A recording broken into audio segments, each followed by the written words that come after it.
Okay, update, morning crazies. Hope you're ready for a wild ride video. So let's start with the downs, right? Like the downs of the wild ride. What was that? Aiden. I don't even know my kids anymore. I don't know where I am. I don't know who I am. Anyway, Brenton did get moved to the ICU last night. Most people would be like freaking out. In fact, a team of doctors came in to ask me how I was coping with this transition that was happening. And like in my mind, I'm thinking, this is awesome. What do you mean? How am I coping with this? This is amazing. But then later while I'm driving home, I guess I'm thinking, most people would be thinking, if your kid's going to the ICU, that means your kid is ICU sick, like worst of the worst. Okay, true. That's not a good thing. But in my mind, I'm putting a positive spin on this. You see, this is how positivity works, right?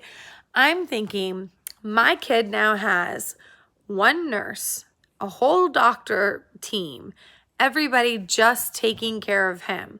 On the other floor that he was on, his nurse might have had 3 or more patients that she had to round on and couldn't be with him all the time. Now he had one nurse. Okay, so that was a very little down, right? Okay, so now last night he was still super duper sick. Another down. They were thinking that he was already septic, meaning he had an infection in his blood. He had a fever, which would go up to even 107. I didn't even know that was a thing without like seizures and a million other things. He was incoherent, besides asking you to bring flamingos. You'd say like, what day is today? And he'd say it was his birthday, which, hey, I want my birthday every day too. Why can't it be? Maybe it was. He'd say, I don't know, random nonsense, whatever. That's not the point, because the point is now we're going to get to the good stuff. Wait, back it up. We're going to have one more bad thing, and then we're going to get to the good stuff. So around 6:30, I called this morning and I asked his nurse before she got off shift, can she report to me how he did overnight? He had still been having some fevers. They had done some blood gases, and unfortunately, it looked like with the blood gases that he was having a little acidotic tendencies with his kidneys. His potassium was a little off. His pH, I want to say, was like 7.4. His bicarbonate was a little messed up.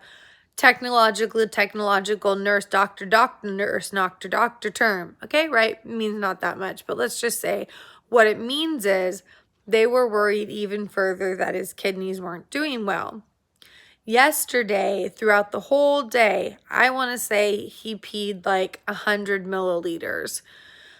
A normal person pees like 150 to even like 500 milliliters, I would estimate, in one sitting. So 100 milliliters in a day is awful, which is another reason why they had him on kidney precautions, is because they're looking real carefully, because you can go from septic into septic shock, which is when you then have organ failure and organ damage and organs that are dying or breaking down. So that was a little scary. I'm like, oh man, we really don't want to go there. But then day nurse came on. And Brenton has been coherent for since yesterday when I finally got him up. So that was kind of cool. So I've been able to actually have a full conversation with him, and he's now really hungry. He wants to eat. He wants to drink.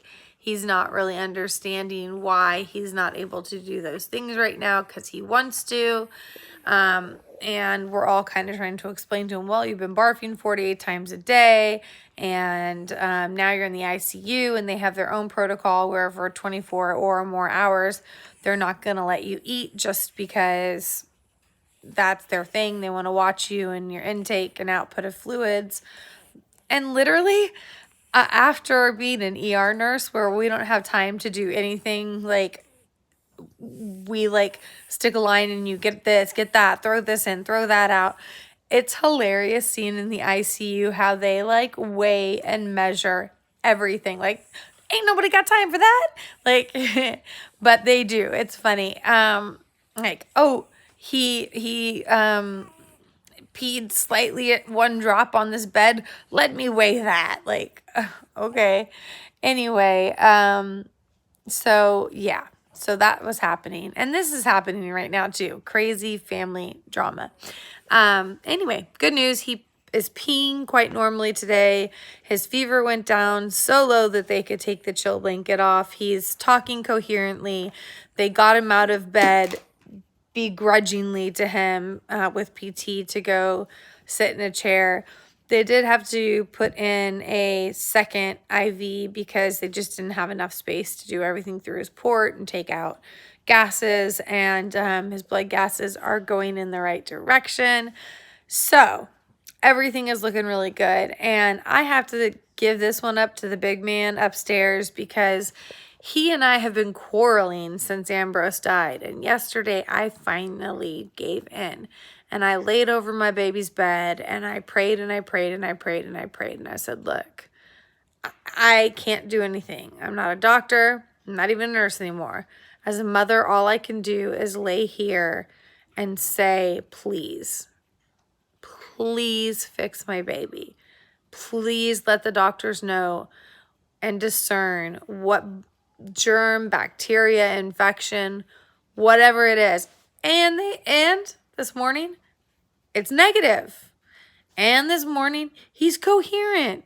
And this morning, his blood gases are getting better. I don't have any explanation for why. They don't have an exact explanation for why. So I got to give it up to the big man. Anyway, I really love that there are people that are following along, even if they're not watching these videos. I get so much love and support through Facebook, Instagram, private messaging, and you guys are my heroes. You guys have helped me so much. You just let me spill my guts to you, whether I'm crying or laughing or just explaining or just getting it out. This is my journey. This is our journey. This is my family's journey. And it's a true thing.